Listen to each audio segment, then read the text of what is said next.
ویروس کرونا چیه و کووید 19 چیه؟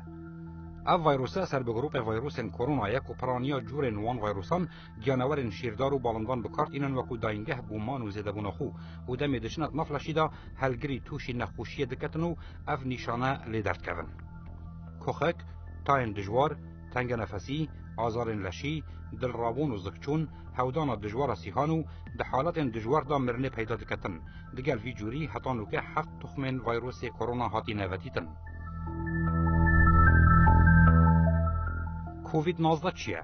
کووید 19 او نخوشیه او اف جورنویه ویروس کرونا دنا فلاش مرو واندا درست دکتن. بری اف نخوشیه لکانینا ایکی سال 2019 لباجار ووهان درکویتن نهات بونیاسین. ویروس کرونا چاوا بالاف بویو نوکه چاوا بالاف دبیت. دبنرد ده همو جورن ویروس کرونا به وی جورن نویه جگیانور و بالندهان در بازی مروان بوینه. ویروس جکسن توجبوی بو کسن ساخلم دهتا وگو هستن. نخوشی برای کختی و بهنجینه و هناسدان او دلوپن هورن دوی کسان توجبوی بالاف دبیتن. او دلوپن هور یان راستو خود دگهنه کسی برانبر جبرکو ماوی دنافبر هر دویانده یاکیمه. لورا پیدویه بکیماتی میکره که جوان کسا دور راوستین ین کخوکو پرسیف هبن یان گومانا توجبونه بو ویروسی لسر هبیتن.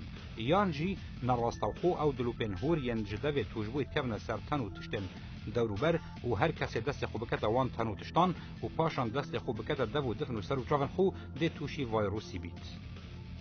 بوچی ویروس کرونا مترسیه.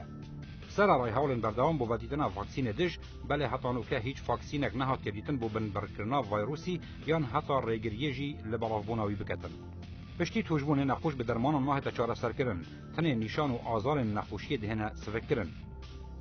دمی کسک توشی ویروسی دبیتن بو ماه 14 روزان هیچ نشانک لدیار نبیتنو دوی ماوی دا هرگر ویروسی بلافت کرد. ویروس زور بصاناهیو برای هوای کسک توجبوی بو کسک ساخلم دهتا و گوهستن اگر دمت کخیتن یان بهنجیتن جه هفدود نزیک بن هر وسط نافپاس و جور و جهن گرتی دا زودتر بلاف دبیتنو ماچ کرن و همبس کرن و چونا دستیجی خوکارن سرکین بو بلاف بونا ویروس کرونا. دیچاوا خوش ویروس کرونا کووید 19 پاریزی.